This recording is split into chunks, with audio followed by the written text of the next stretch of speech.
Ruth chapter 4. Meanwhile, Boaz went up to the town gate and sat there. When the kinsman redeemer he had mentioned came along, Boaz said, "Come over here, my friend, and sit down." So he went over and sat down. Boaz took 10 of the elders of the town and said, "Sit here." And they did so.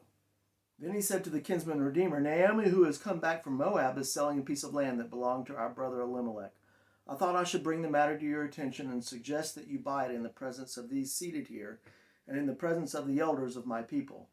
If you will redeem it, do so, but if you will not, tell me, so I will know, for no one has the right to do it except you, and I am next in line." "I will redeem it," he said. Then Boaz said, "On the day you buy the land from Naomi and from Ruth the Moabitess, you acquire the dead man's widow in order to maintain the name of the dead with his property."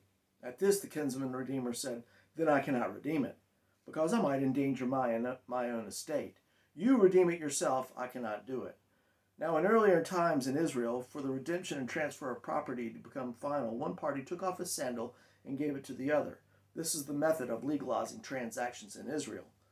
So the kinsman redeemer said to Boaz, "Buy it yourself," and he removed his sandal. Then Boaz announced to the elders and all the people, "Today you are witnesses that I have brought from Naomi all the property of Elimelech, Kilion, and Mahlon. I have also acquired Ruth the Moabitess, Mahlon's widow, as my wife, in order to maintain the name of the dead with his property, so that his name will not disappear from among his family and from the town records. Today you are witnesses." Then the elders and all those at the gate said, "We are witnesses.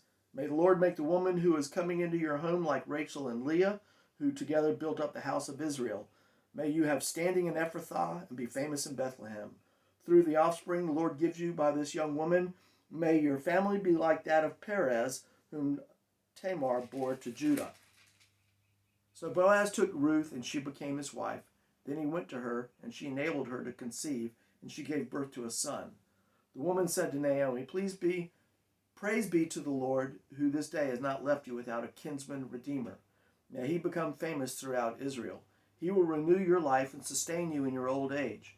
For your daughter-in-law, who loves you and who is better to you than 7 sons, has given him birth." Then Naomi took the child and laid him in her lap and cared for him. The women living there said, "Naomi has a son," and they named him Obed. He was the father of Jesse, the father of David. This then is the family line of Perez. Perez was the father of Hezron, Hezron the father of Ram, Ram the father of Aminadab, Aminadab the father of Nahshon, Nahshon the father of Salmon, Salmon the father of Boaz, Boaz the father of Obed, Obed the father of Jesse, and Jesse the father of David. I divided the text up into sections. In verses 1 and 2, you have the gathering of the elders and the people at the city gate.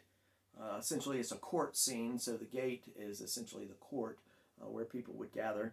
And so Boaz gathers everybody in verses 1 and 2. Verses 3 through 6 is the interaction concerning the problem. Verses 7 and 8 is the resolution to the problem.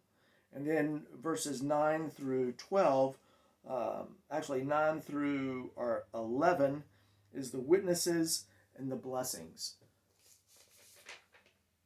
That all is essentially is the situation that everything else is a response to. In verse 13, because is a response to Boaz becoming the kinsman, he then is free to marry as the kinsman redeemer now, which has been established, to marry Ruth. 14 through 17a, this first section, the first part of verse 17, is what happens to Naomi, Naomi's blessing. And then in verses 17b, the second section where it begins with "He is the father of Jesse, the father of David," there through verse 22 is the genealogy. So you have the marriage, you have Naomi's blessing, then you have the genealogy. And all these are as a result of a response to his becoming, that is Boaz, becoming the kinsman redeemer. We have to keep in mind that the central theme of the book now because we're at the end of chapter 4, and we have this genealogy at the end, we see, and I'm going to make the point, is the preservation of the lineage of David. So the whole book of Ruth is not just a quaint little story about Ruth and this relationship with Boaz. It actually has a greater scope, a greater purpose from Genesis to Revelation, or actually from, in the genealogy, from Abraham to Jesus, filling in a gap there because Elimelech, who has died, and so has his heirs, Mahlon and Chilion, the sons, someone else in the family had to come in to bridge that gap, which is Boaz. Or it could have been here in chapter 4, the first kinsman, but it turns out to be Boaz, who then marries Ruth, and as a result bridges that gap so that there is not a break in the genealogy, and now it goes from Abraham directly to, or from Adam ultimately, depending on whether it's Luke's genealogy or Matthew's genealogy, from Adam all the way to Jesus. So here is my outline.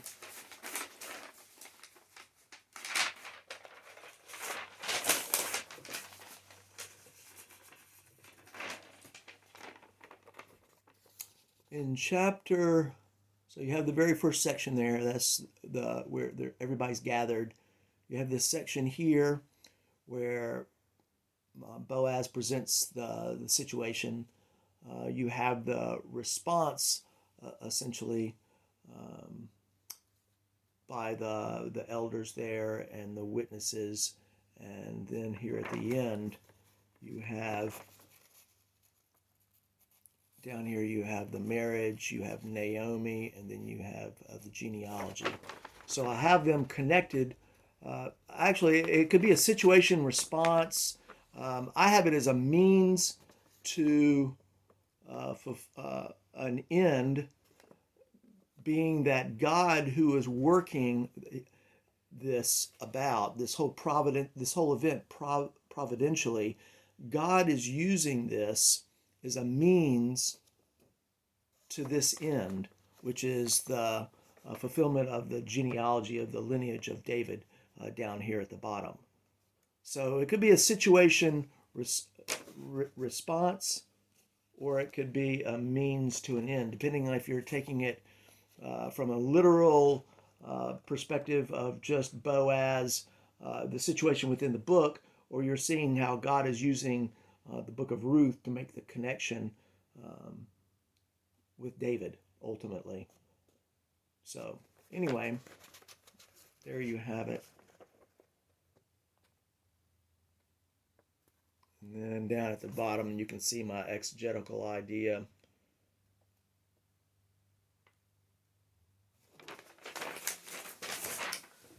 My exegetical idea is Boaz becomes the kinsman redeemer so that the lineage is maintained to David. My preaching idea was just as Boaz becomes the kinsman redeemer, Jesus Christ is our kinsman redeemer. Boaz is a type of Christ. All right. My introduction boiled down to the book having a happy ending. That's the great thing about the book of Ruth, that it's a happy ending. And there will be a happy ending ultimately for us as well. I preached it on Resurrection Sunday, Easter Sunday, and so I made this connection between Christ's resurrection accomplishing for us a home for us in heaven, overcoming sin and death and rising from the grave, securing for us new life in Christ, as well as giving us that hope of salvation. Without salvation, we have no hope. Without the resurrection, our faith is futile. And this all connects essentially to Boaz because of what the Lord was orchestrating through Boaz and Ruth and Naomi, has secured for us way back then in the Old Testament what we possess now. So God was using those circumstances, even in Naomi's life with Elimelech and her sons to bring Boaz into the picture, to who's a descendant of Rahab. So you have all these people in the genealogy: Tamar, Rahab, Ruth, Bathsheba. There's all these women in Matthew's genealogy that points out ultimately to how God takes us who are Gentiles and grafts us into the root of Jesse, that we might be saved. And so there is a happy ending.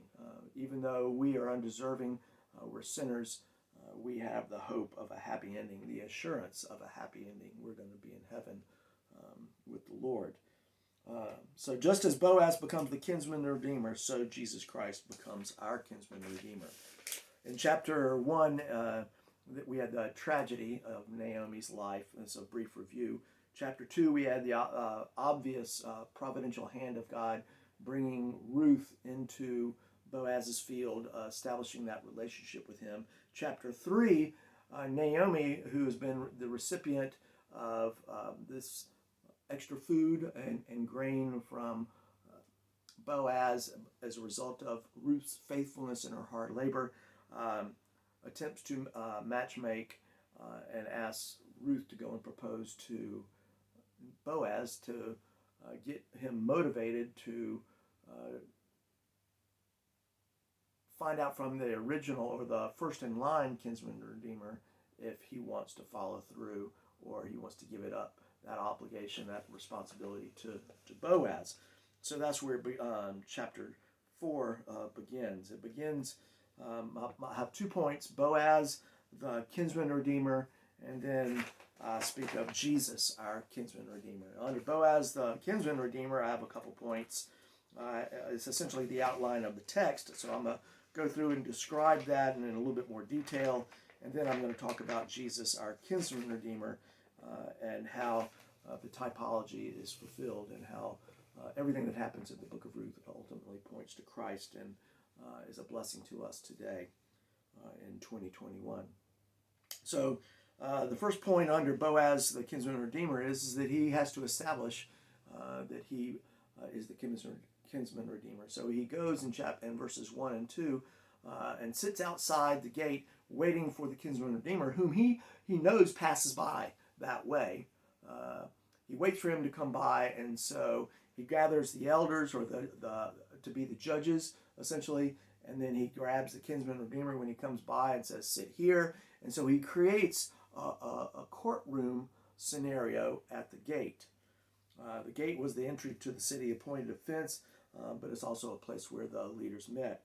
In Proverbs 31, verse 23, it says, "Her husband," that is the woman of noble character, "is respected at the city gate, where he takes his seat among the elders of the land." So the emphasis being here of the elders meeting at the city gate where they make decisions.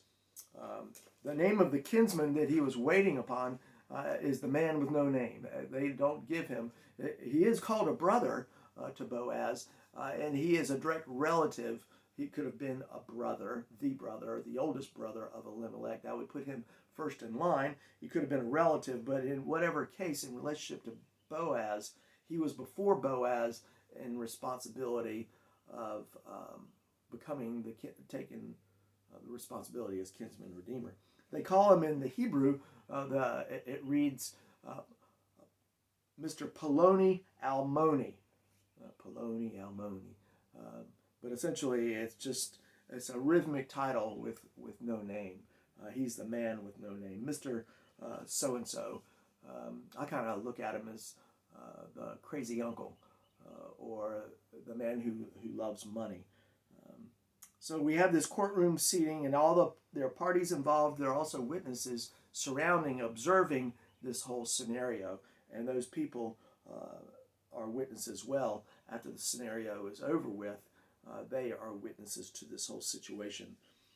Then we have the actual situation in verses 3 through 5. In verse 3, it says here, "Then he said to the kinsman redeemer, Naomi, who has come back from the land of Moab, has to sell the piece of land which belonged to our brother Elimelech." This is a big surprise here at the very end. Up to that point, we didn't know that there was a piece of land that she was going in hock over, that she was going to sell because she was in poverty. All we know is that she had come back and there was a situation with Ruth, a warm relationship, I like to say, between Ruth and Boaz. And we thought that that's what was going to be resolved. But here in chapter 4, voila, surprise, it's an issue of land. So he says to the Kinsman Redeemer, Boaz says, there's this piece of land here that Naomi is selling, and somebody's got to bail her out. Okay, do you want to do it? And the man, he's quick to make a profit. And so we have to understand in this situation that it would be a profit, because if he paid her debt, so to speak, took care of her, committed to taking care of Naomi and the situation with the family land, inheritance, so to speak, then it would be a profit to him in the long run. But then Boaz says in verse 5, then Boaz said, on the day you buy the field from the hand of Naomi, Ruth the Moabite is the wife of the deceased you acquire. And that is, he drops the bomb on the situation. And the man, the crazy uncle, Mr. So-and-so, all of a sudden now has to evaluate, especially if he's financially minded, is this going to be financially beneficial to him to redeem Naomi and to take hold of this inheritance? Because if he has to fulfill the responsibility to this young bride, getting her pregnant, having a son, an heir, then he would be investing in this inheritance and this responsibility, but in the end would lose out because all of his money would go to the heir, not him. So at this point, now some people are going to say, or do say, that, well, he was married as well, and so therefore his wife wouldn't like it if he acquired this young bride over here and had to fulfill his responsibility to her, or Mahlon's responsibility to her, marrying her, so to speak. That might have been an issue as well. But what we do know is that as soon as he realized there was an obligation with Ruth, he said no. So at first, this situation appears to be a Kinsman Redeemer issue. It's all about buying the land. But now it has to do with levirate marriage, which is very interesting, because levirate marriage requires that Ruth be there, and there be this whole ceremony called the halitzah. And in this halitzah ceremony, she takes off the shoe of him who refuses to fulfill his obligation and then spits. The text says in Deuteronomy, but I think tradition says spitting on the ground. Deuteronomy says spitting in his face. But we don't have Ruth there present. It's just these two men within the family, and there is no spitting act. In fact, it says that the resolution of the situation was at verse 8. So the Kinsman Redeemer said to Boaz, buy it for yourself, and he removed his sandal. There was no spitting, there was no Ruth, there was no halitzah. They passed on, the text says, transferring of property. They just passed the shoe. So the law we can take away from this, levirate marriage and Kinsman Redeemer, define what to do in certain circumstances. Now we have to remember that back Jethro told Moses to appoint judges because there was too much responsibility to decide all these cases, especially as complicated or complex as this is. Imagine Moses just handling each cases and then just backing up and backing up. So Jethro said, get yourself some other judges and you just handle the hard cases. The law, essentially, these judges were placed and the law was given to guide them in how to handle cases, I guess, that came up regularly. But essentially it was a guide. It was a pedagogy, as Paul calls it in Galatians 3. It's a schoolmaster to lead us to Christ. And with Christ we even know that it was the principle of the law, it was not the letter of the law that saves us. You've heard that it was said, but I say to you, and even the Pharisees were misusing the law for their benefit. Here the law was a guide, so to speak, to resolving problems. And in this case, there wasn't a clear law to handle the situation because Ruth was not, she was the daughter-in-law, Naomi was alive, Mahlon was direct lineage, and he died. And so it was these women who owned the property, but yet it went through men. And so how do you resolve this issue with they need a kinsman redeemer, a man in the family, and yet at the same time, over here, Ruth, who is a Moabitess, who has married into the family, needs a husband. And she's not Naomi. The responsibility is to Naomi, not to Ruth, according to levirate marriage and kinsman redeemer. But Naomi's too old. So it's very complex, and so the judges come in, and the kinsman makes it easy. He decides he doesn't want to have anything to do with it, and he passes the shoe. He passes the responsibility to Boaz. That is the means, the situation which creates the resolution, the response to now Boaz becoming the kinsman redeemer. What is that situation? Well, he marries Ruth, and it says here that Ruth conceived and gave birth to a son, which is really neat because we see that God's hand here, once again, his providence, shut up Ruth's womb when she was married for 10 years to Mahlon, but now that she's married to Boaz, the womb opens and she gives birth to Obed. So God, as a result of resolving this problem, this great tragedy, bringing them into introduction, brings a happening. They get married. Boaz and Ruth get married. This young, upright, godly man, a man of wealth and prestige and honor, a single man, he marries this hardworking, noble woman of noble character, and the Lord blesses them to have a child.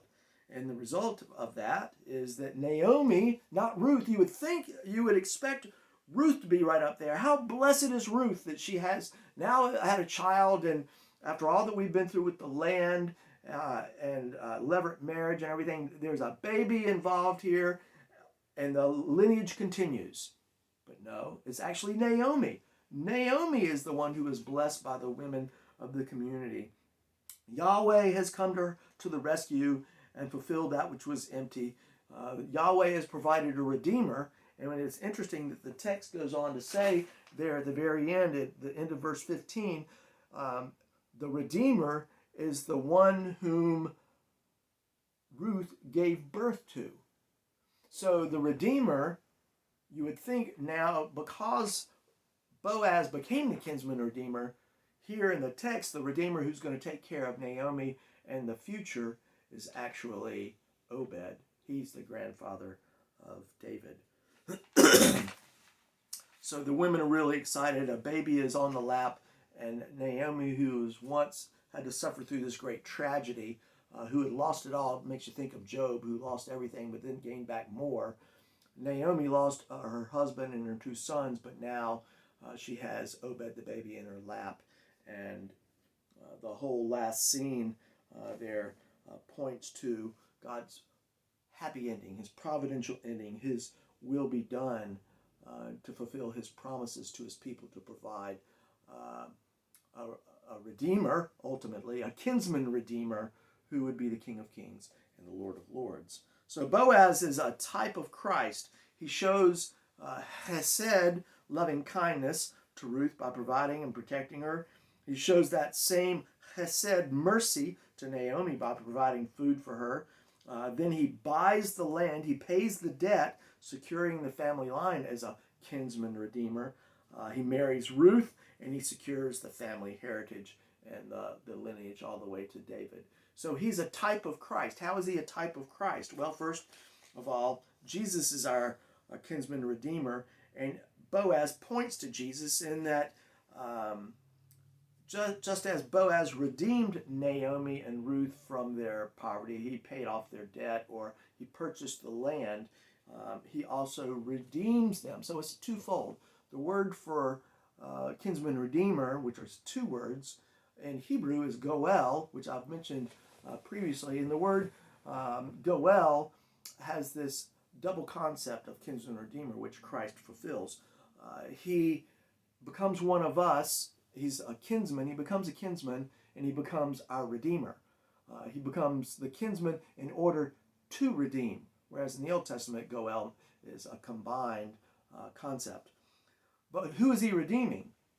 Those who are in slavery, those who are in debt. And so my first point under Jesus, our kinsman redeemer, was about the fall of mankind, that we're all sinners, that just like Naomi had lost her family, her legacy, her financial comfort, her pride, her esteem, her pleasantness, and become bitter, we all too, from Adam, lost our righteousness and are now born out of the garden. We are born into sin. We are born sold into slavery. We have been cut off and displaced. The sin of Adam has been transferred to our account, and essentially our sin that we commit is compounding and proving what we are made up of.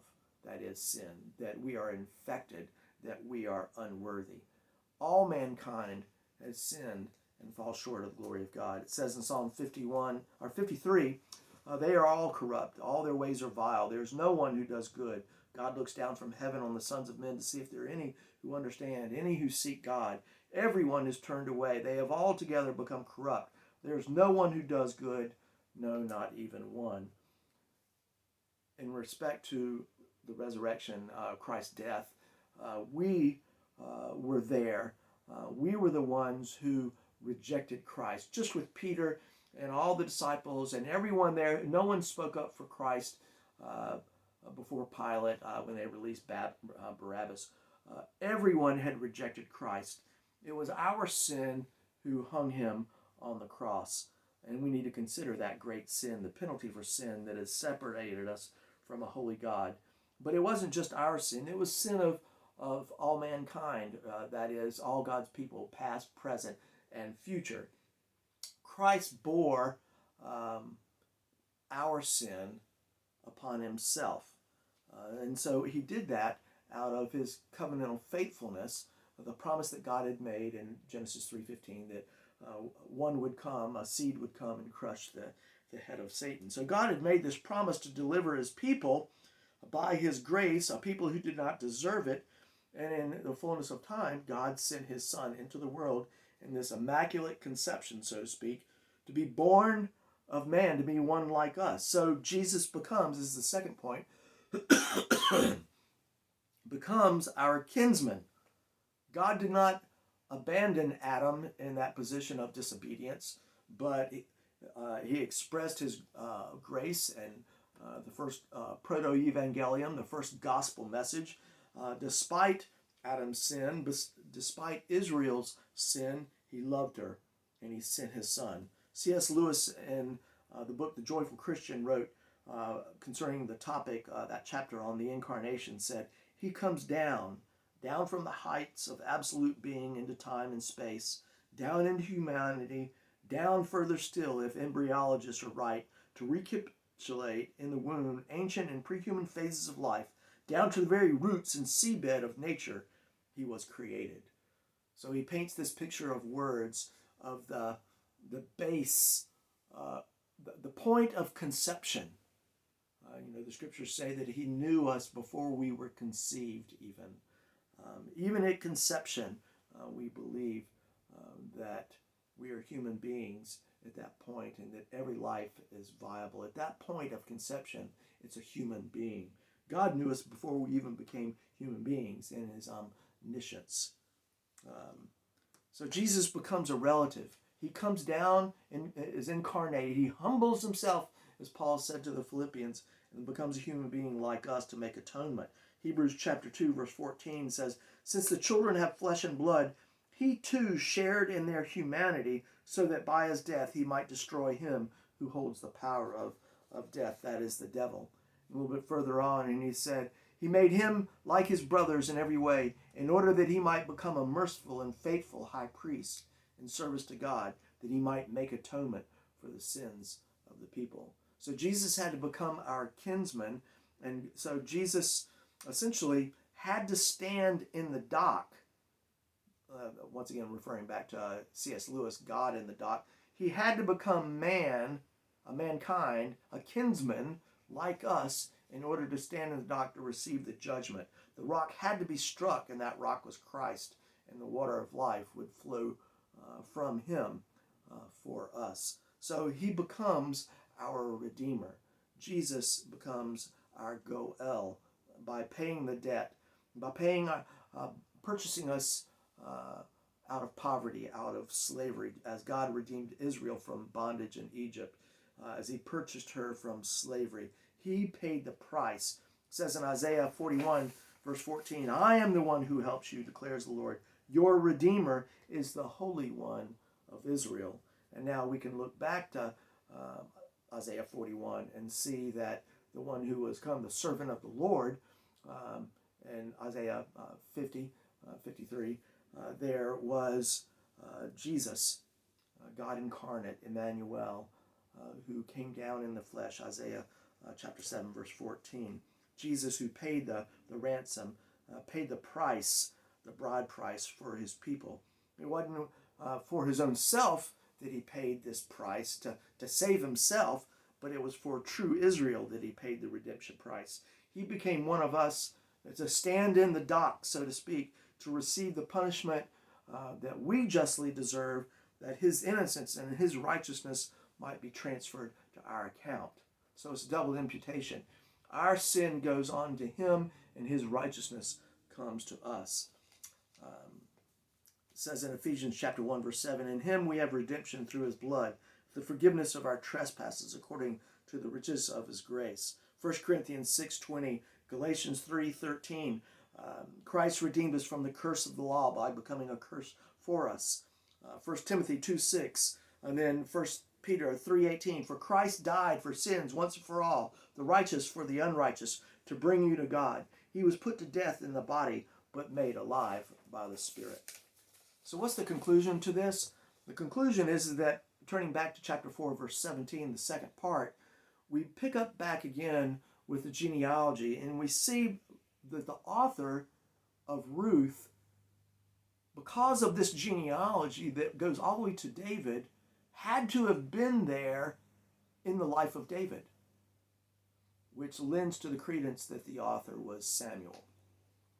From Samuel's perspective, knowing who David was, that he was to anoint David to be the king of Israel, it makes the point that in hindsight, he can see clearly how Boaz was the fulfillment of what Elimelech failed to do. Boaz made the connection from Perez to David. Otherwise, there would have been a gap, which would have hindered what we know to be ultimately the lineage of Jesus. So, and it's, my wife made this point because I left it out in the sermon, but the point is that Boaz also is a descendant of Rahab, a son of Rahab. His mother was Rahab. So God used and orchestrated all these events to bring about this complete lineage from Abraham, or from Adam to David, and from David to Jesus. So looking from the end of the story, from the genealogy, reveals essentially what the point of Ruth is about. It's not limited to this warm relationship of the story of Ruth with Boaz, but it has a greater meaning and purpose in connecting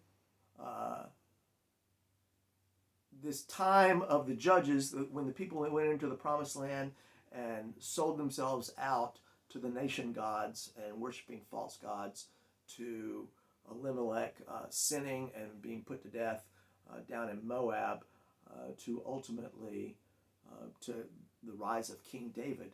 There was a break there. And so we see from the genealogy, hindsight is 2020.